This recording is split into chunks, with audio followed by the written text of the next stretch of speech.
अस्सलामुअलैकुम वरहमतुल्लाहि वबरकातुहू। कैसे हैं आप सब? आई होप आप सभी खैर वाफियत से होंगे। अल्हम्दुलिल्लाह मैं भी बिल्कुल ठीक ठाक हूँ। अल्लाह सुब्हान व तआला से दुआ है कि मुझे और आपको तहज्जुद पढ़ने की तौफीक दे। अल्लाह सुब्हान व तआला से दुआ है कि अगर वो आपके हक़ में बेहतर है तो उसे आपका नसीब बना दे, और अगर बेहतर नहीं तो आपके दिल को राज़ी कर दे। या अल्लाह आपको ऐसी जगह से रिश्ता अता फरमा जहाँ सिर्फ तेरा सुकून हो। या अल्लाह आपकी पसंद को हलाल रिश्ता बना दे। आमीन या रब्बुल आलमीन। क्या गौर से सुन रहे हो? ये दुआ आपके लिए है। कमेंट्स में आमीन लिख दीजिएगा। अगर आपने अभी तक मेरे चैनल को सब्सक्राइब नहीं किया है तो कीजिएगा, ताकि आप भी मेरी दुआओं में शामिल हो, और वीडियो को लाइक ज़रूर कीजिएगा। मैं आपको बहुत ही इमोशनल स्टोरी सुनाऊंगी, तो वीडियो एंड तक ज़रूर देखिएगा। आज की स्टोरी मेरी बेस्ट फ्रेंड की है, जो कि 7 साल पहले एक लड़के के साथ प्यार करती थी।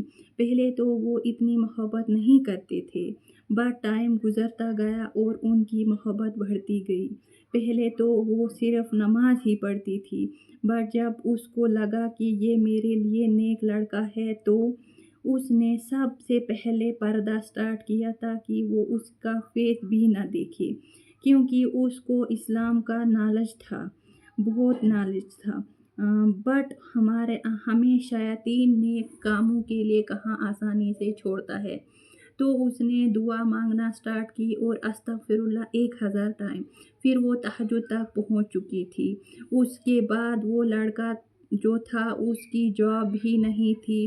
फिर उसकी दुआओं की वजह से उसकी जॉब भी मिल गई। वो मिडिल फैमिली से थे, और ये जो मेरी फ्रेंड थी वो अमीर घराने से थी।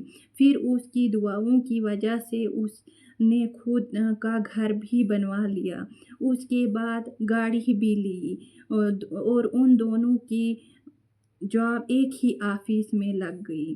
7 साल गुजर गए। अल्लाह सुब्हान व तआला ने बहुत से नियामतों से नवाजा उन दोनों को।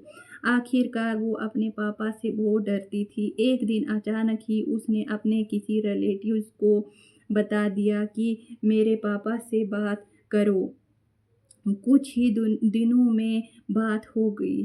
फिर कुछ ही मंथ्स में उन दोनों की शादी बहुत अच्छे से हो गई।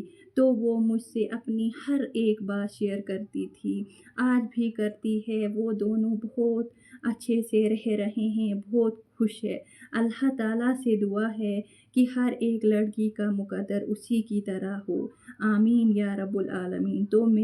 तो मेरी आपसे यही गुजारिश है कि अपनी माँ पापा की इज़्ज़त रखिए, और अल्लाह से रो रो कर मांगिए, और तहज्जुद स्टार्ट कीजिए, और सूरा अल बकरह भी 41 दिन तक पढ़िए। फिर देखना आपकी तकदीर कैसे बदलती है। अगर आपको मेरी वीडियो अच्छी लगी हो तो ज़रूर शेयर करें, और चैनल को सब्सक्राइब भी कीजिएगा, वीडियो को लाइक भी कीजिएगा। सो स्टार्ट पर यार एंड बेस्ट ऑफ लक। जज़ाकल्लाहु खैरन।